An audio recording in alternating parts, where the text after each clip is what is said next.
Well, welcome to the channel, everyone. In today's video, I'm gonna do a little something different, something I haven't done yet on this channel, and I'm gonna go over my 5 favorite baits that I like to use in the Dakotas. And I'm specifically talking about your prairie lakes, not so much your reservoir lakes, because they fish totally different than these prairie lakes. And as temps are rising, it's getting close to the summertime. The fish quite haven't got on their summer patterns yet, so I kind of want to take this time to go over what my 5 favorite baits are and how I like to use them. And it's by far the most asked question I get in my messages. Hey, what do you use in the summer? What's some baits? And I figured I'd do a video on this. I'm talking about summer walleyes. I'm usually talking about when temps get up above that like 67, 68 mark, and things start to happen. And pretty much at this time, all baits work. And I'm also gonna go over some of my favorite rods and line to use for fishing these baits. So I'll get into it. So number 5, at the bottom of my list is going to be spinners. Most often, that's probably number 1 on most people's lists in the Dakotas, and it's very effective. I just don't like to troll as much, but it is very effective for covering ground. I like to hook it with a crawler most of the time, and when I tend to use this is when there is like no wind and the fish are just scattered and you're really trying to cover ground. And I tried pitching shallow, that wasn't working. But when that wind dies down, it seems like they get off that shallow structure and out in the deep. And that's when I really like to use spinners. If that means using a roach weight or even a bottom bouncer, I tend to go to those 2 kind of weights. I really like using a roach weight when I'm trolling less than that 1 mile per hour. And then I'll use a bottom bouncer when I want to go above 1 mile per hour and troll aggressively. So I'll kind of show you what kind of my favorite spinners are. So you can tell I have a bunch of spinners that are all rigged up and ready to go. And it's actually something that my grandpa and I used to do all the time, and like I said, most people probably do that, and we used to build our own spinners, and that's kind of, I started young. I was probably like 5 when I first learned how to tie them, and we'd be in my grandpa's garage making spinners. So far, probably one of the most used lures here in the Dakotas. And I'll kind of show you a few different ways I like to make them, because they're all a little different. So if I'm using a roach and I'm going less than 1 mile per hour, like I said, I'm using like a 1/2 ounce weight or something, and I'm going in that anywhere from that 8 to like 14 feet of water and going slow.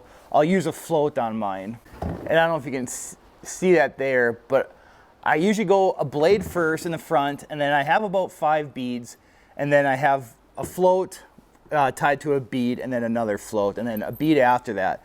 And on my last bead, what I like to do is I'll go through the hole and then come back through it again, so that way I can slide it back and forth, so when I push my worm up, I can adjust how it sits on my hook. So that's kind of a neat thing when I rig mine up, is how I use that last bead. So like I said, this is kind of like what I like to use the floats, is when I'm using a roach weight and trolling less than 1 mile per hour.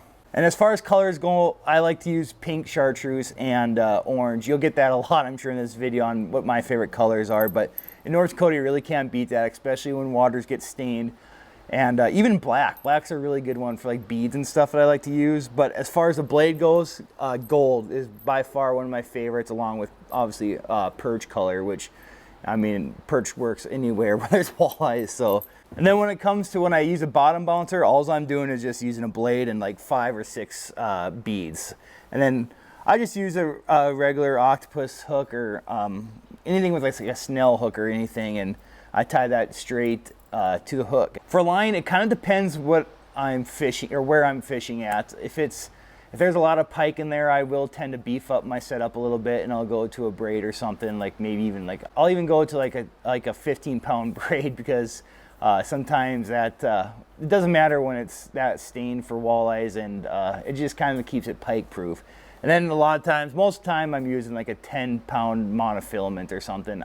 Especially on my float ones, I do like to use monofilament because it does raise a little bit, so that also helps with the float. I like to keep my bait up above when I'm trolling less than 1. So for what I like to use for a rod is, it's actually a Jason Mitchell rod. It's a bait casting rod, and they don't make them anymore, but I really love it for when I pull spinners with bottom bouncers. And all it is, it's a 7-foot medium, and I think it's like a fast action, even a moderate action will work too. What I like to use when pulling spinners, because you really don't want that fish to feel that rod tip. And when you're going over 1.5 miles, I mean, you're yanking it pretty good. So what I really like to use a moderate or a fast action rod that has a lot of bend towards the middle, and then they'll just kind of be right there, and they won't feel that rod tip as much, or the rod. So medium power and fast or moderate action tip is what I like to use for when I pull bottom bouncers. And then for my main line, what I like to use for my bait casting one, it's about that 10 to 15 pounds. It doesn't really matter so much that because you're pulling it. And then when I walk the roach, as I say, with a roach weight, I like to use that anywhere from 8 to 10 pound range, and that seems to work well. Then when I walk the roach, any rod that you use for jigging would be perfect for this, because you want to feel, you're going slow and you want to feel that that bite, those light bites, because a lot of times they're not like aggressive, like smack it out of your rod hand bites. And I really like to use like a 7-foot or greater rod with a extra fast tip, and like a medium power would be fine. And all you're doing is just going pretty decently slow, and sometimes I just lift it and then set it down, and then really let that floating rig of my spinner do the work. So those are kind of my two favorite ways to use spinners, and it can be very effective, and obviously people still tend to use it. So number 4 on the list is something I used to never really throw much, and until like last year or 2 years ago, I've really grown to love it. And especially I like using it when fish are just off that shallow weed edge. And sometimes it's either, if it's really calm, they might be just off structure, off that weed edge, but they're still grouped up. And I really like to use that. It doesn't work too well for pitching. That's why I don't like it as much, because a lot of times when it is windy, those walleyes are right up next to the weeds. But like I said, if it's calm and they're off that weed edge, this is where I really like to use a jig wrap, and where that comes into play. The first time I ever tried it, I was flat, calm, nothing was working. I was pitching shallow, they just weren't there. I wasn't getting bites or just follows. And I started trolling, and then I'd mark them off that structure out in the deep, and I started pitching it, and it was insane. Like it was literally every cast, I think I caught like 4 or 5 over 27 inches, and it was just insane. And I was even catching little 8-inch walleyes on a size 9 jigging wrap. So it kind of just goes to show you, when you find that right bait, how that can work. And a jigging wrap is a phenomenal tool to use when they're on structure off the weed edge. So there's 2 sizes I like to use, a 9 and 7. And by far my favorite color is that UV perch. And I don't know, I really like to use UV colors in North Dakota, especially that perch, and I also use UV pink, which works really well. And yeah, it just, all I like to do is I'll rip it hard and then just kind of let it go to the bottom, and a lot of times when you go back to rip it again, they'll be right there. And it's a really aggressive way to fish, and you get some cool reaction bites. And like I said, a lot of times when you go to pick up after you let it fall, there's one right there. And be prepared it's kind of a workout. Your elbow gets a little sore after a while if you're ripping jigging wraps for about 6-7 hours. So, and then what I really like to throw it on is, I like to throw it any 7-foot or greater rod again, but extra fast and medium. And then what I'll actually use for line is mono. I like to use 10 pound, because if you hook into a big one, that 10 pound seems to be all right. But the reason I use mono is you get that little give. And when I first started out using jigging wraps, I'd use a braided line on a 7-foot extra fast tip, and a lot of times they would just spit it out. I was losing them at the boat. But that mono really gives you that, like, that play with it. So if they're not able to throw the hooks as much, and you can absorb those head shakes better. And I'm assuming a fast action tip would work as well, but I really like using a 7-foot extra fast tip with a medium action rod. So that's kind of my setup that I like to use for when I'm pitching jigging wraps and working it aggressively. So number 3 is the good old jigging plastic. And a lot of times what I like to do is, if my other 2 techniques that I'm about to show you don't work out, I go to that. And it's kind of my last resort for pitching, just a jigging plastic. So pitching jigging plastic is kind of how I started on this whole pitching shallow thing for walleyes in North Dakota. And my good buddy Keith kind of showed me the way, and it was literally eye-opening when I first saw it. Because I was more of a troll guy, like I said, trolled spinners and even a jigging minnow. But the whole jigging plastic thing it just opened up a whole new door. And what I really like to use, there's two weights I like to use. I like to use an 1/8, which is really light, and then a 1/4 ounce. And if those weed edges abruptly end, and I'm pitching, and it's 5 to 6 feet right after those weed edges, and it's a solid weed edge line, I'll like to throw a 1/4 just to get down right away. And if it's kind of like one of those slow tapering off weed edges, that's where I really like to use an 1/8 and just kind of skim over the top of them, and you'll get falled up.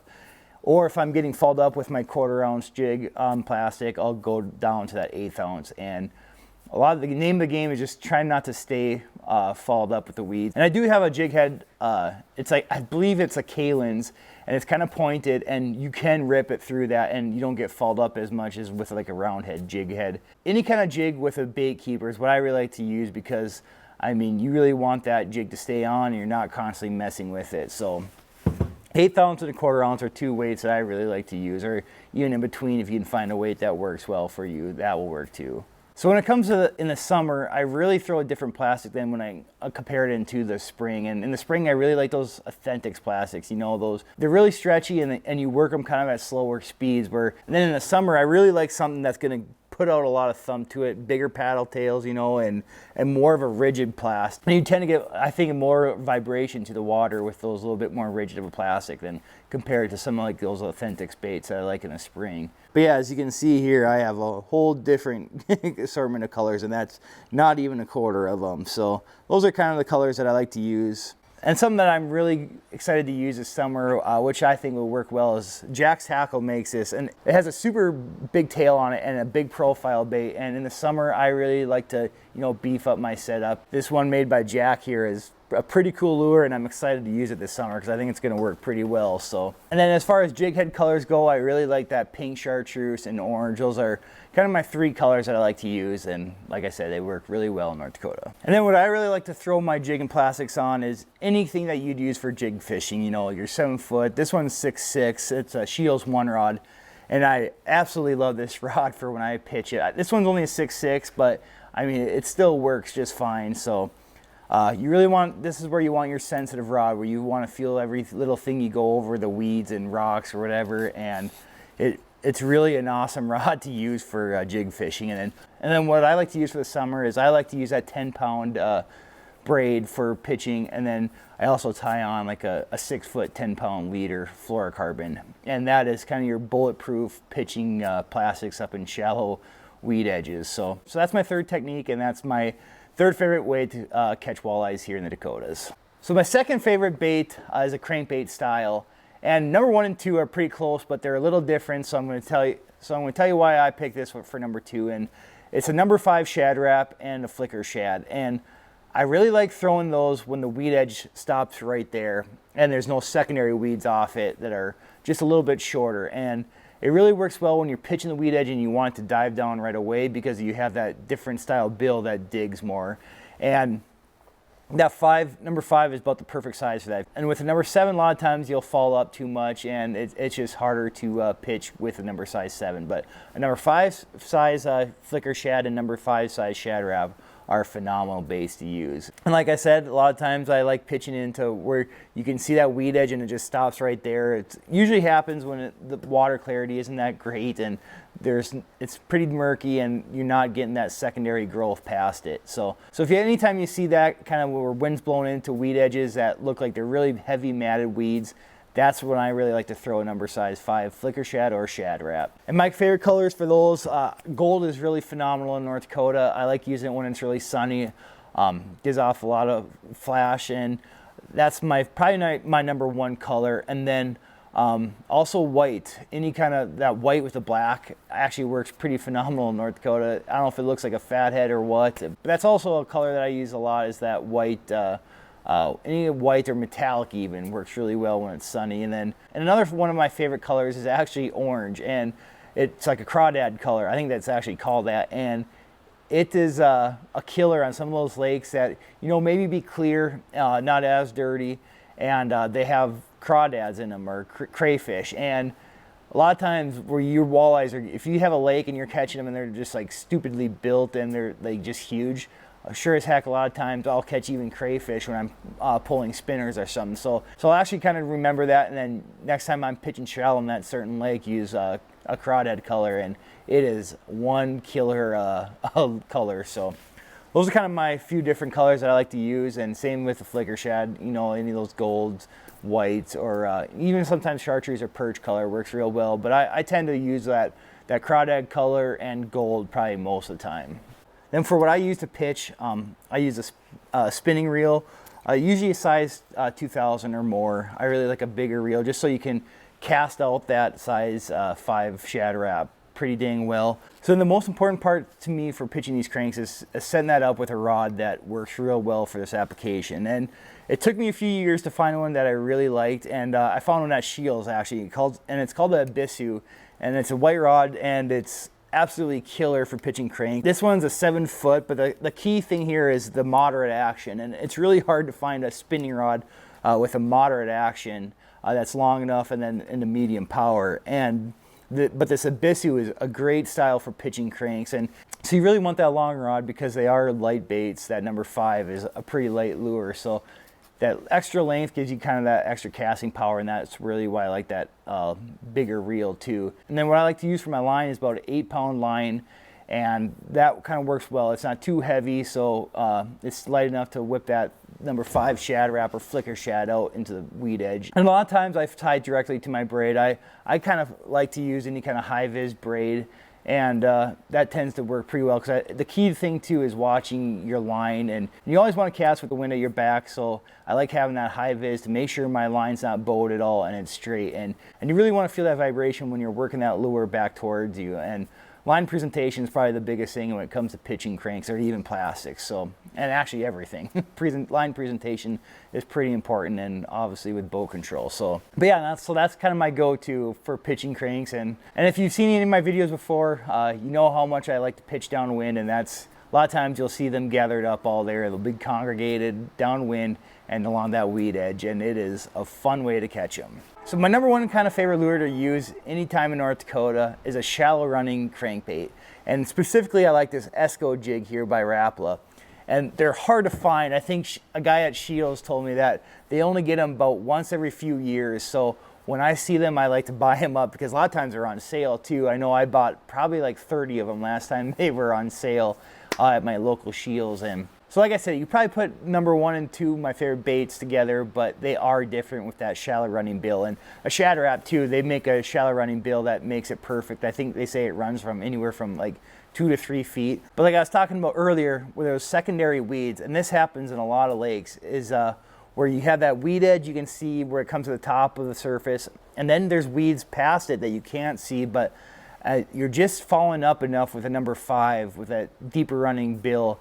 And that's where I'll go to that shallow running bill, and that Esco jig just floats on top of it, and you don't get fouled up. And a lot of times you'll see in like a clear water that has those weeds, if you're running over the top of it, if I'm using like a chartreuse color or something like that, you'll actually see the walleyes come up out of the weeds and kill it. So it is absolutely a fun way to fish, and it is kind of a new technique too that I started using like probably 3 years ago. My buddy Nathan showed it to me, and it's been one of my favorite lures in my arsenal. So that Esco jig, like I said, I think it's only made in like Finland or something. They don't ship it here too often, so I think that's why they get it every 2 years. But if you see it, I would pick it up if you're coming here to the Dakotas, because it is by far one of the coolest baits to use, and it's cool bite. And like I said earlier, sometimes it's cool. You can see them come out of the weeds, and it's a visual thing. So that's what makes it my favorite bait to use in Dakotas. So as far as rod and reel selection, it's the same thing that I use for my number 5 shad wraps, just that 7 foot moderate action rod with a 8-pound braid, and it works pretty well for that Esco lure. So hopefully you guys enjoyed that. Like I said earlier, that's by far the most asked question I get in my messages, what kind of lures I like to use in the Dakotas, and those are kind of my 5 favorite, and that's what I usually start out with. And then I kind of just start out with number 1, and then I work down low, because I like to pitch and I like to actively cast. I'm not much of a trolling guy, so if you really like to stay active and pitch a lot and you don't like to troll as much, the Dakotas are a great place for that. So again, hope you guys enjoy that. Thanks for watching, and I'd appreciate it if you'd hit that like and subscribe button, and I'll catch you in the next one. See ya. Bye.